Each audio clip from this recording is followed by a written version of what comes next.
amigos e os familiares, por exemplo. Ou no almoço, entendeu? Porque no meio da rua a pessoa não sabe, olhando pra mim. Às vezes conhece, né, você? Sim.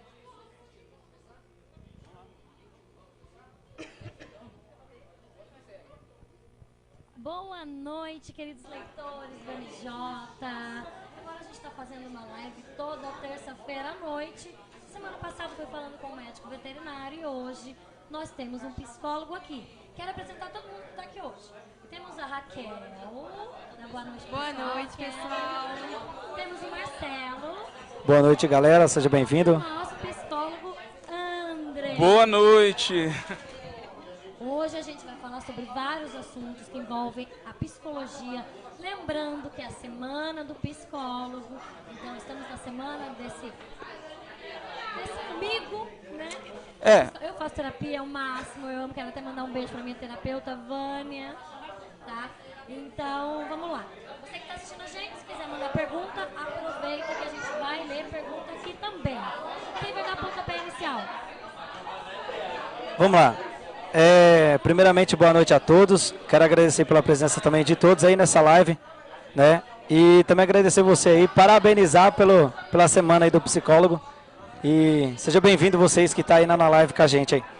Bom, eu queria saber um pouco aí a respeito que, para mim é novidade e para mim é um privilégio estar participando também da live aí, realmente falando de psicologia. Quando você, não sei, já aconteceu e você está no restaurante ou está em outro lugar ou até mesmo em outro ambiente, de pessoas chegarem em você e perguntar de algo que você só atenderia, lógico, no seu escritório, porque falar de psicologia ou até mesmo a pessoa chegar até você é uma coisa muito séria. Então, acho que não é qualquer lugar que você iria passar a sua experiência ou até mesmo falar com uma pessoa num ambiente aberto. Então, eu queria que você explicasse um pouco a respeito disso aí para a galera que está em casa aí. Bom, boa noite. Né? Essa situação que você colocou, ela não é tão recorrente de me pararem num restaurante ou de repente numa fila da padaria, né? Mas acontece sim, às vezes, a situação com amigos, com familiares, que depois que a gente se forma ou que exerce a profissão de psicólogo, as pessoas cobram um pouco da gente essa questão de, você não é psicólogo, então me escuta, né? Ou, eu tenho uma história, ou, por exemplo, você não pode se alterar nunca, né? Não pode ficar de mau humor, não pode ficar irritado. Ué, mas você não é psicólogo? Então, isso é mais comum do que essa situação que você falou. E, claro, a nossa profissão, ela tem essa vocação de ouvir o outro.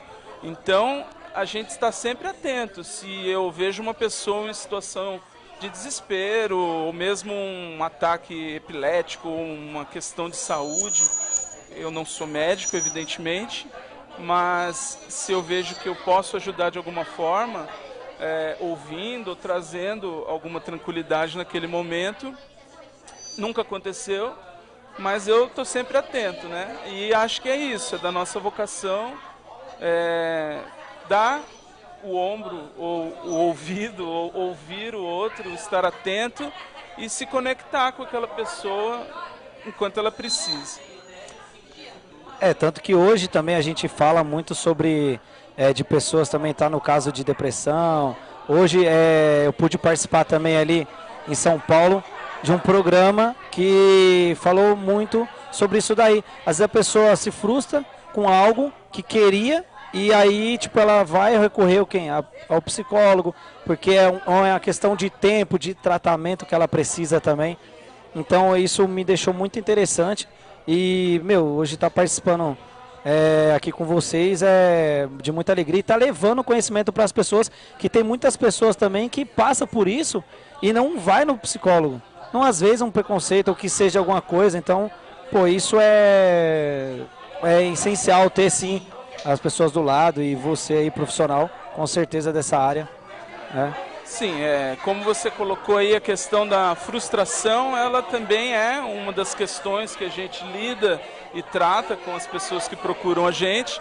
Claro que há um aspecto mais amplo que a gente coloca na questão da procura pelo psicólogo, mas hoje entendemos sim que frustrações ou situações que você tem uma negativa na vida ou alguma situação difícil que você passa, é o momento em que o psicólogo pode atuar. E é justamente aquele momento em que você percebe que talvez não dê conta sozinho de superar uma situação adversa ou mesmo uma perda, uma frustração, que o psicólogo entra como alguém para te ajudar nessa caminhada, né? A gente costuma dizer que a psicoterapia funciona no encontro, né? Então, através desse encontro, a gente proporciona maior enfrentamento para essas situações mais complicadas. Top, bem explicadinho então para vocês. E vou deixar minha amiga aí fazer as perguntas que ela já está aqui. Fica à vontade. Eu quero dar boa noite pro pessoal. Boa noite, Carla Cristina, Daniela Maria, Fernanda Pereira, Rafaela Ribeiro. Vamos falar sobre a síndrome do pânico, sim, com certeza. Pode-se dizer que é uma das doenças do século, né? Nilce da Silva Dias, Lígia Maria, Regina Aparecida, muito bom ter vocês aqui conosco. Tem a Maria de Lourdes aqui falando, perguntando se você atende convênio. Então isso aí a gente vai falando aos pouquinhos. Vamos lá. Eu quero te dar parabéns primeiro pela sua profissão, uma profissão linda, uma profissão muito difícil de se seguir, né? Porque você é o ouvido do outro. E nem sempre você ser ouvidos é fácil. Eu acho que é muito difícil. Eu confesso que eu não conseguiria exercer essa profissão. E eu quero falar com você como você chegou nessa profissão, como que você se encontrou, em que momento da sua vida você achou que queria ser psicólogo? Muito legal essa pergunta, porque eu entendo e vejo muitas pessoas que me procuram às vezes passando por algo que eu já passei, que é esse redirecionamento de profissão. Então, como a nossa região existe uma vocação grande para a indústria, né, para a área comercial. Industrial, desculpa. Eu comecei minha carreira profissional trabalhando em empresa, trabalhei muito tempo em empresas e cheguei a fazer outros cursos, testando um pouco essa orientação, essa vocação.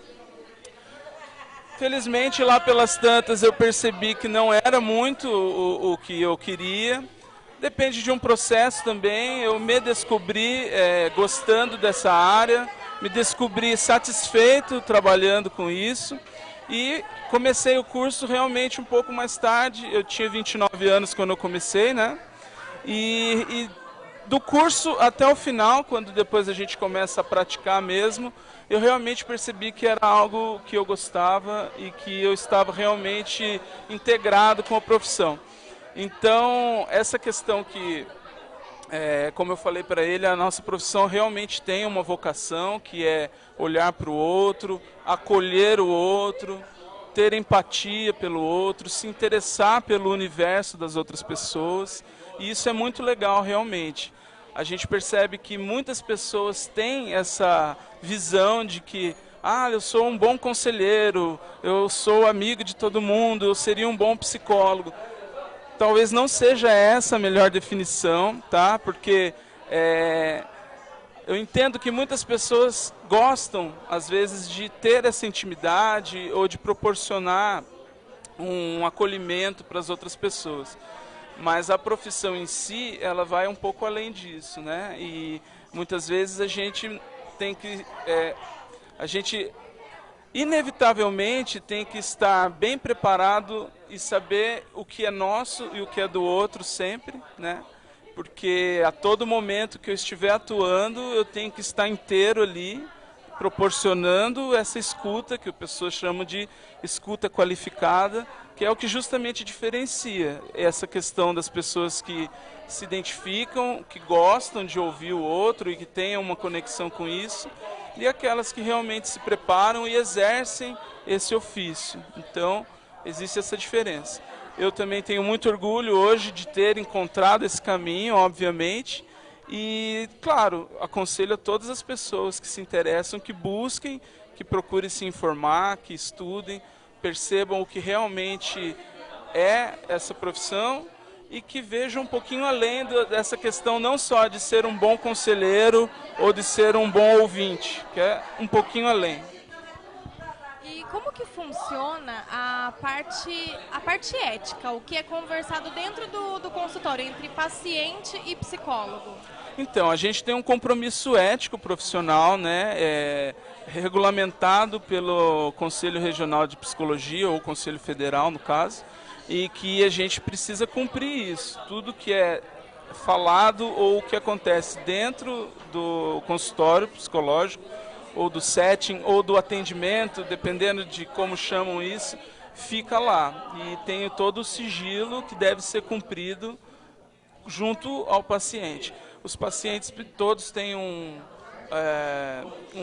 prontuário que a gente precisa para fazer a evolução dele, no caso, né? E isso é regulamentado. Então, a gente isso é exigido do profissional e até auditado em alguns momentos, dependendo da situação. É trabalhado isso durante o quê? São 5 anos, né? Na faculdade? Sim, 5 anos de faculdade. E a gente lá é preparado para que isso aconteça. Tem especialização. Especialização, todo psicólogo deve ou deveria fazer psicoterapia também, ou não é um monitoramento, uma supervisão, né? E aí na supervisão, sim, pode ser comentado os casos, porque a gente também precisa ter esse limite. Eu não sou super-herói, por exemplo, se existe algum caso que me procuram e que eu não dê conta, eu levo para o meu supervisor e a gente pode discutir isso. E aí é permitido também, em algumas situações, questão de estudos de caso, mas tudo tem uma regulamentação. O nosso conselho, ele fiscaliza, exato. E ele... Qualquer dúvida, algum caso, eles ficam disponíveis. Exatamente. Para você tirar suas dúvidas também. Exatamente. E isso também para o caso de algum paciente ou cliente, como queiram ser chamados, se sentir lesado ou se sentir prejudicado durante uma sessão de terapia ou no atendimento, ele também pode recorrer ao conselho e verificar qual é a situação dele, onde se enquadra aquele sentimento que ele teve de ser lesado, enfim. Foi falado aqui, uma das perguntas foi na verdade não foi uma pergunta, né? Pediram para falar sobre o pânico, a síndrome do pânico. Existe hoje a crise de ansiedade, a síndrome do pânico, a depressão. Eu me considero uma pessoa extremamente ansiosa, eu sou muito ansiosa, eu faço terapia também.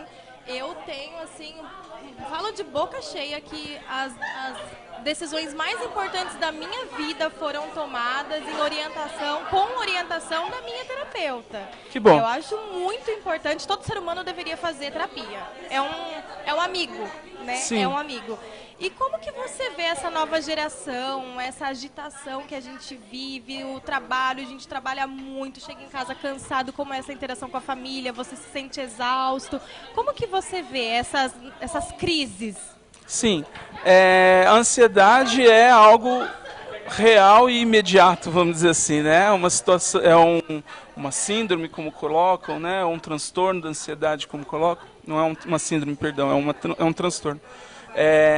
Que é do momento que a gente vive, como você colocou muito bem. A questão profissional, a questão das cidades, o modo urbano como a gente vive, com muita correria, muita gente, muito tumulto, levam a essa condição.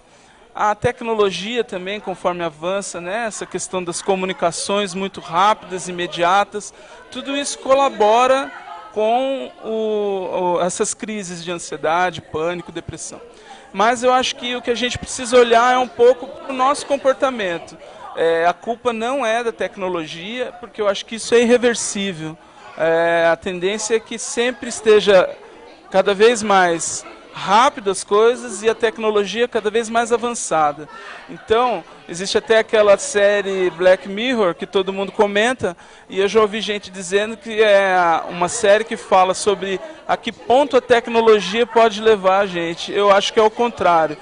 A que ponto o nosso comportamento diante da tecnologia pode nos levar. E algumas situações que eles colocam lá como um futuro muito longo, muito distante, já acontecem hoje.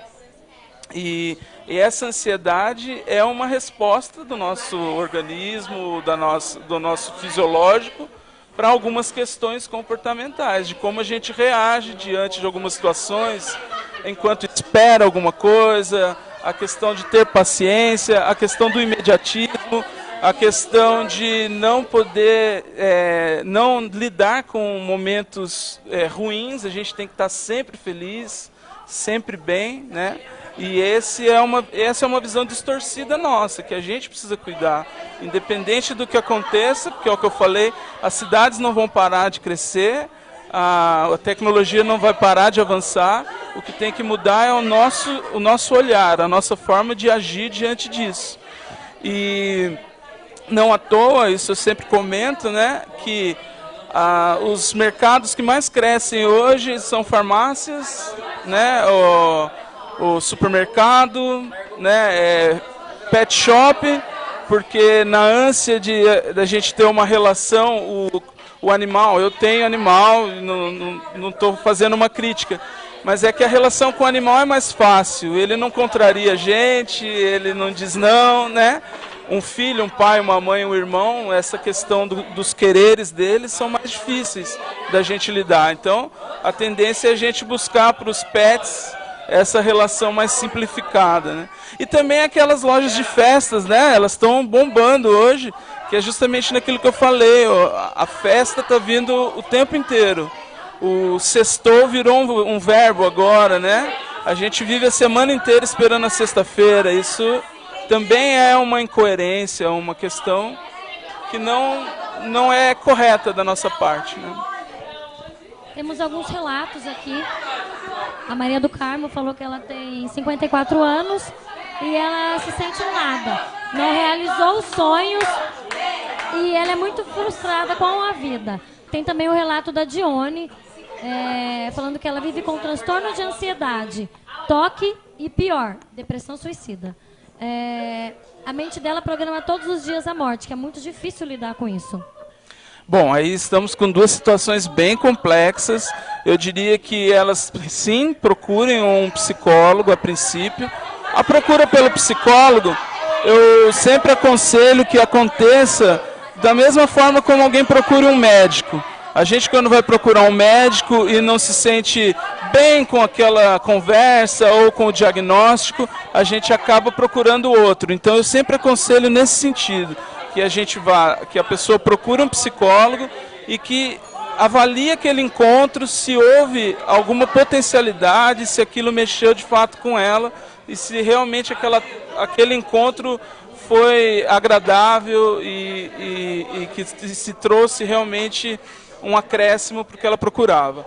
Esses dois casos eu acho que também cabem uma consulta com um psiquiatra, porque a gente está falando hoje de psicólogos. Lembrando que é diferente. Sim, exatamente. Você não pode receitar remédio. Exatamente. Tudo isso.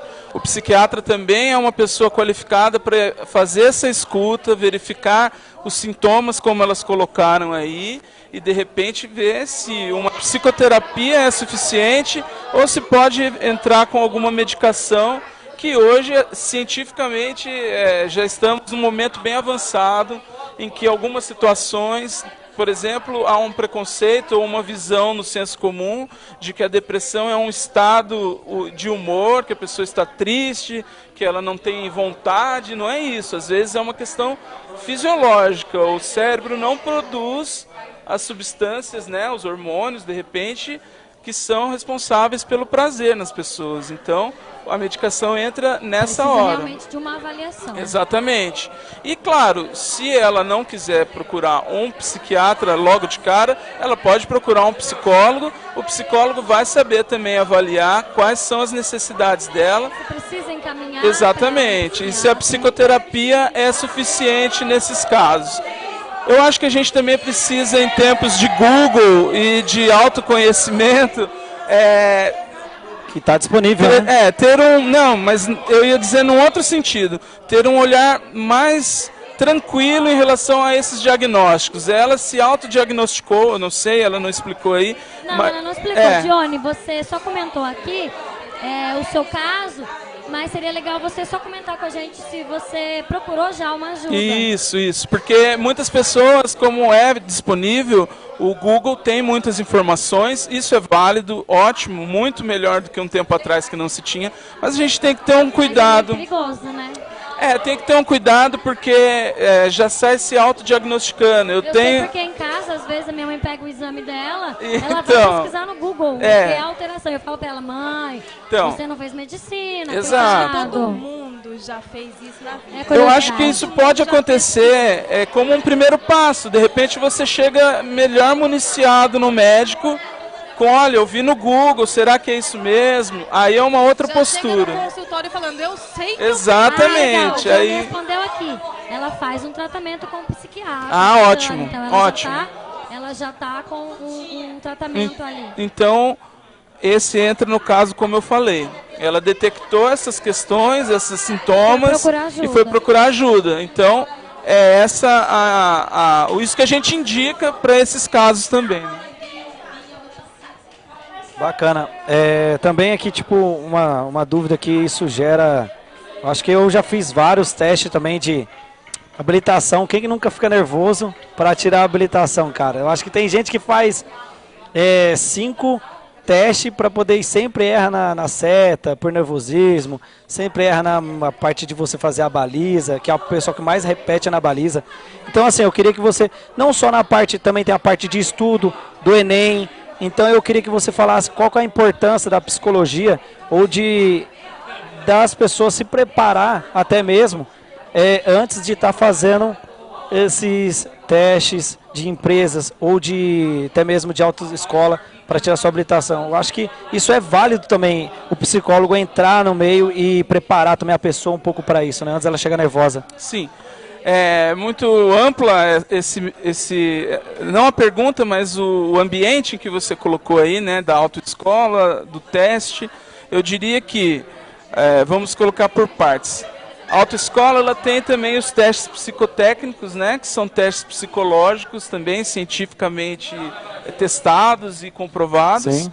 E que muitas pessoas têm essa dificuldade, não só num teste para autoescola, mas também num teste para empresa. Então, quando eu converso com as pessoas sobre empregabilidade ou sobre testes que a pessoa faz e também sobre a entrevista, eu diria que o melhor conselho, a melhor preparação é a pessoa se manter tranquila e ela realmente se preparar anteriormente, não só com o conhecimento, mas também emocionalmente, né? E isso vem muito também, como os jogadores, por exemplo, o melhor desempenho deles vem a partir de uma confiança, dele estar confiante.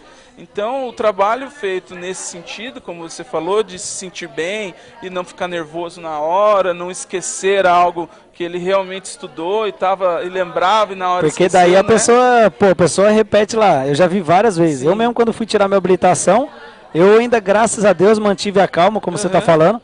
E eu vi, tipo, coisas banais a pessoa repetir porque colocou o pé errado na hora de parar. Sim. Ou até mesmo dentro do 8. Então, assim, existe uma tranquilidade de bem antes de você. É que você fica naquela ansiedade, né? Sim. Pô, o exame vai ser amanhã e não dorme direito, então sim, tudo isso vem atrapalhar. E que aí, sim, né? E o trabalho com o psicólogo ou psicológico, ele é um processo. Então, assim, não vai ser um dia antes, a pessoa procura um psicólogo e olha, me ajuda, me prepara. Não, talvez ele precise, junto com o tempo que ele faça as aulas de autoescola, também procurar um psicólogo. Se ele achar que tem dificuldade para fazer os testes, ele pode ter uma conversa. De repente, alguns psicólogos podem aplicar esse teste antes para ele ter uma ideia de como ele está. Os testes projetivos, que são aqueles do palográfico, o HTP, que você desenha uma árvore, sim, uma pessoa, tem que né? ver um monte de coisa Eles lá. são projetivos porque você ali, através do traço ou de um desenho, você projeta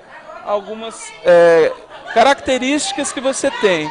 E isso é cientificamente comprovado. Então, através daqueles traços, o psicólogo sim consegue verificar várias situações. Se a pessoa está com depressão, se ela tem problema de alcoolismo, agressividade, tudo é visto ali.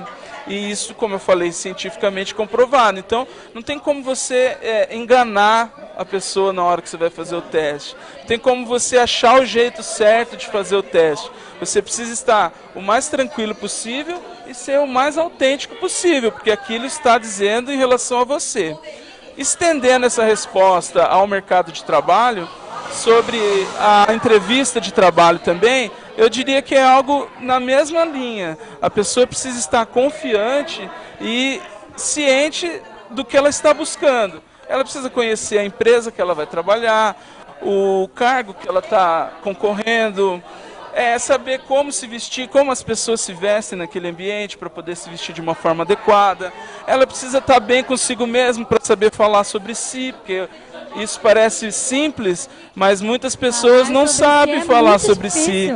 Mas só você falar do coleguinha. Exatamente. Eu acho que também, sobre falar sobre si, também na hora de se arrumar para uma entrevista. Eu acho que a maioria das vezes eu vejo muita gente indo, tipo assim, indo com qualquer roupa, blusinha, Sim, decotada, numa entrevista. Tudo, né? O que os especialistas aconselham é que você verifique o cargo, a empresa e a função que você está se candidatando ou concorrendo, e verifique qual tipo de vestimenta que eles usam, né? Que tipo de corte de cabelo, se é formal, se é informal. Então tudo isso você pode procurar antes. Então eu vejo a vantagem aí para quem passa no psicólogo, então, tá excelente, vai passar em todas, porque já tem o psicólogo. Como ele é. São Paulo. Não, calma aí. Não há garantia de sucesso, né? Eu faço terapia. E são vários assuntos que, né? Sim, sim. Ele estava comentando da parte da carta de motorista e tal. Eu não tirei ainda, gente. Eu paguei 2 vezes. Eu também não tirei, Paguei 2 vezes. Fiz o mais difícil. Eu acho que teórico, falei alguma coisa gosta. aí que... Chegou na parte prática, eu sumi, não fui, não tive coragem de finalizar. Não quero. Eu ainda não cheguei nesse ponto na terapia. E já faz, eu acho que 5 meses que eu tô fazendo. Não cheguei nesse ponto. 5 meses, olha, eu tô trabalhando ainda 1 ponto só. Então, muita e eu coisa. sei que hoje existem profissionais, não só professores de autoescola, que fazem a parte técnica, vamos dizer assim, que atuam para pessoas que já tiraram carta e não dirigem, ou que têm essa dificuldade. Mas eu sei que também tem psicólogos que atuam para esse com esse sentido, que também tem essa diferença, né? Algumas linhas da psicologia. A parte esportiva. Exato, trabalham. A parte esportiva, só lembrei da esportiva. Sim, esportiva, tem orientação profissional, tem orientação... Psicólogos dentro de empresas também. Sim, né? psicólogos Suporte organizacionais. Mas eu acho que no caso também, eu acho que seria bom também você dar uma explicada também sobre isso. Da empresa ter o psicólogo, mas existe também assuntos e casos que não é o psicólogo que está dentro da empresa que ele resolve casos que a pessoa tem que procurar, no caso de um escritório particular, para poder resolver o assunto dele, que às vezes quem está nem na fábrica não consegue resolver isso, entendeu? Então são assuntos meio que Sim, o pessoal que está em casa. Até que ponto um psicólogo na empresa, qual suporte ele pode dar? Então, o que acontece hoje? O psicólogo na empresa ele está mais voltado à área administrativa de RH, e em algumas empresas já são implantados as áreas de bem-estar ou de saúde do trabalhador, como queiram. Então, assim, eu conheço algumas empresas que têm um programa de atendimento emergencial. E aí, junto com o assistente social, por exemplo, o funcionário passa por um acidente, ou perde um ente familiar, ou ele passa por uma situação ruim, e aí essa equipe dá um suporte para a família. E ainda não conheço nenhuma empresa que tenha um psicólogo na área da saúde que atenda emergencialmente, como tem um médico. Né? A pessoa chega de manhã na segunda passando mal, tem um médico na enfermaria. Eu acho que o psicólogo ainda não entrou e tem condições, porque existe uma técnica que é a terapia breve, por exemplo, que você consegue atender aquela demanda. Uma pessoa que de repente recebe a notícia que perdeu alguém no meio do trabalho. ela tem como ser acolhida, existe técnica para isso. Então, as empresas também podem olhar, e eu sempre achei que em algum momento vai acontecer isso, né? Tomara. Legal, acho que isso é bacana estar explicando para as pessoas que estão em casa e sabendo qual que é a diferença de um psicólogo da empresa e um psicólogo particular para estar resolvendo. Né? Essa questão, como você está colocando, eu entendo assim, alguém que tem algum problema no trabalho e que de repente se sinta mais à vontade em conversar com um psicólogo do que aquele da empresa, né? Sim. E as demandas que buscam um psicólogo para fazer psicoterapia geralmente passam por questão financeira, profissional, afetiva, de relacionamento, de perda, no caso dos lutos, né? E às vezes também como uma questão de autoconhecimento, de autodesenvolvimento. A pessoa tem um objetivo, como você falou, de um vestibular, ou de passar num concurso, ou de conseguir um cargo ou uma situação em que ela procura um psicólogo para ter esse autodesenvolvimento. Procurar, por exemplo, como a Mayara falou, da autoescola, de repente trabalhar ali o ponto principal em que ela está impedindo, talvez uma crença, talvez uma situação que ela vivenciou que esteja impedindo ela de ser ela mesma, de sentir a vontade com aquele aprendizado da autoescola. Bom, gente, já deu um tempinho, meia horinha de live hoje. Que pena. Quero tá agradecer bem. a presença do psicólogo André, tirou algumas dúvidas.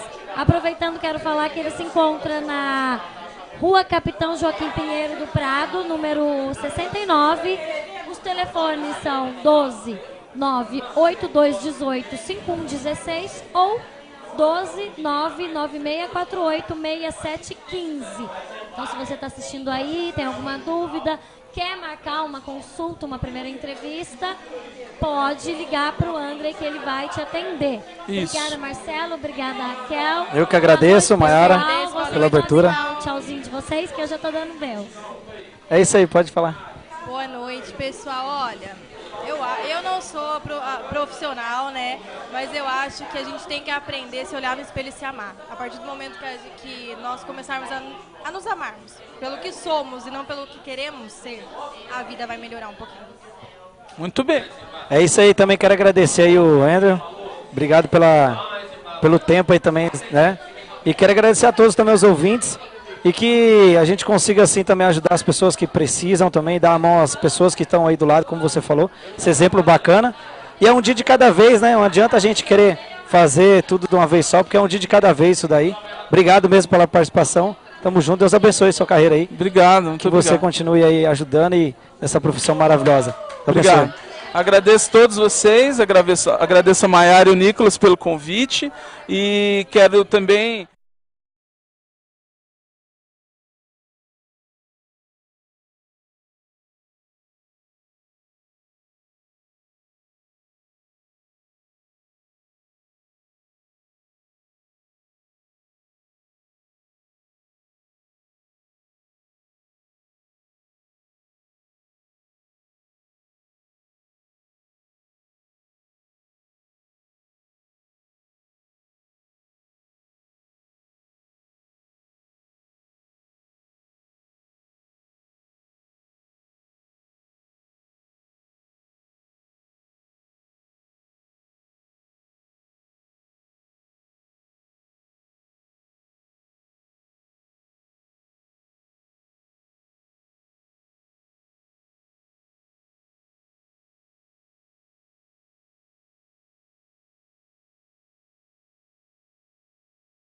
Conceito sobre a ajuda psicológica de um profissional da saúde mental ou da psicologia, e que quando a gente machuca o dedo, quebra a perna, a gente procura ajuda. Então, se você está se sentindo mal, com um pensamento recorrente, com uma situação que você não consegue superar, ou mesmo pretende um autoconhecimento ou uma busca por autodesenvolvimento, nos procure ou procure um psicólogo, que é muito bom e eu aconselho, obviamente. É muito bom mesmo, gente. Eu faço, garanto.